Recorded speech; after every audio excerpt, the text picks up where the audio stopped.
Hello everyone! Good morning, good afternoon, and good evening kung saan man kayo sulok ng mundo na nanonood ng aking video. Ito yung buhay sa Canada. So ayan, sa madaling araw po ito, or araw ng aking work, maagang maaga. So ayan po yung snow sa puno. So ayan, ito po, ayan na. So, enjoy lang sa watch guys kung gusto ninyo. So ayan, snow ang paligid. So sinishare ko lang naman yung aking nararanasan. So ayan na, may araw na. Ito ang itsura ng mga puno kapag napuno ng snow. Ayan guys. Ayan. Diba ang cute-cute nilang tignan, pero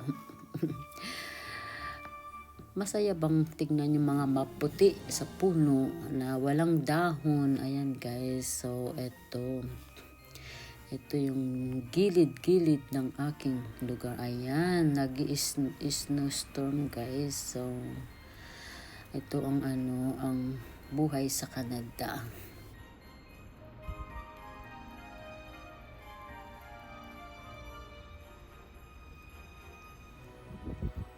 Hi guys, this is the weather. December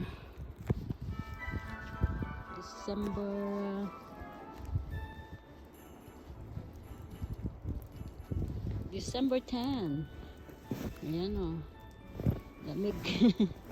Ayan. That's the weather. A snowstorm guys.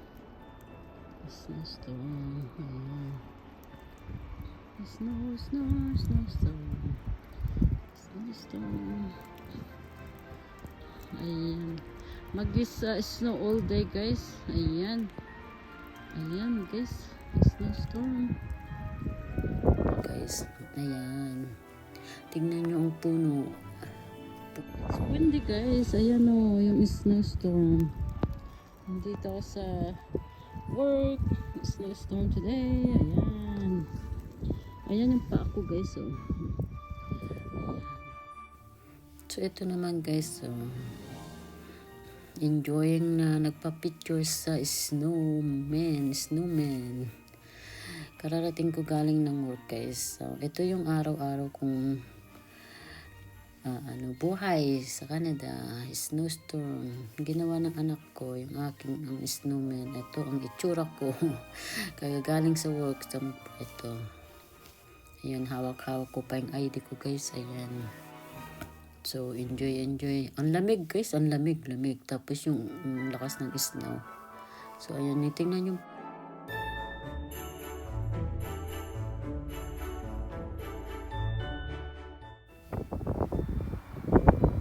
bubong puno ng snow. Ang paligid ay snow.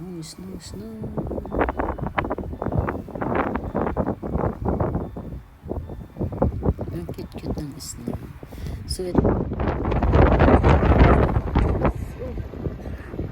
windy.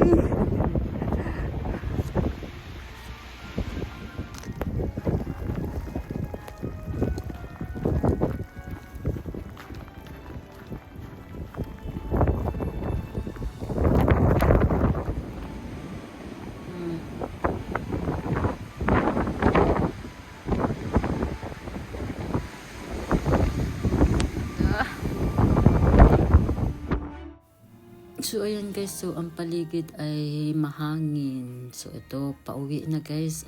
Tingnan nyo mga puno oh. Siyempre si Mr. ang nagde-drive. So ang mga puno ay punong-puno ng ice. So yan, pag mabigat niya, nasisira ang puno guys. So ayan, punong-puno ng ice ang mga puno. Kasi nag-ice storm. Ayan. So, ayan puro puti ang mga puno. Puti sila. Puno sila ng, ng snow na nag-ice. Ayan.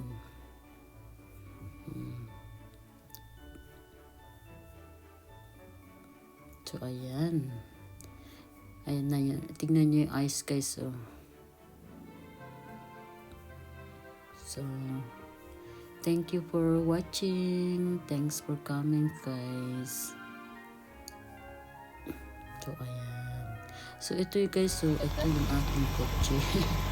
Kotse puno ng ice. Ang hirap buksan, guys. Yes, Look at freezing.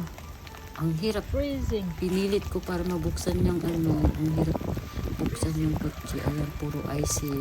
Inabot ako ng kalahating oras na kinuskos lang yung harapan sa yung likod kasi ano, kailangan mag-drive. Kung hindi ka makapag-drive talaga. So, ayan yung mga ice sa puno.